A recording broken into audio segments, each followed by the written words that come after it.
I remember sitting in the office one day, receiving a phone call from a man who said, "My name is David Chastain." He said in a faint voice, "I am in a hospital. I need you to come and see me." I went to a nearby hospital. I walked in the room. I knew immediately he was dying of AIDS because I know the look. I've seen it enough. He was surrounded by friends, all of whom were obviously homosexual. He was being attended to by an obviously homosexual nurse or attendant.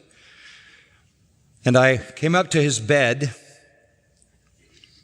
and he grasped my hand as tightly as he could in his weakened condition and said, "I have lived a homosexual life for over 20 years. I was raised in a Christian family, in a Christian home, in a Christian church. I know the gospel. I have rejected it and hated it all my life.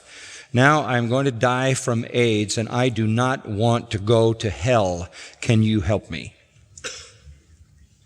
And I said, "Of course I can."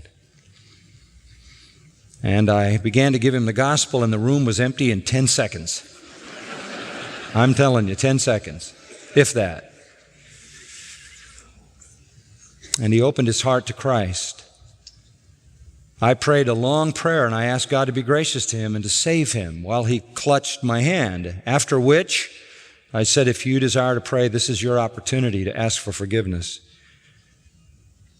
And he did, and he prayed one of the most heart-wrenching prayers I've ever heard in my life, pleading with God to forgive him for the wretched life that he had lived, in defiance of what he had been raised to know is true. And after this long and passionate prayer, he stared at the wall. And I said to him, "What are you looking at?" He said, "I'm looking at the clock over there, because I want to remember the time of my new life."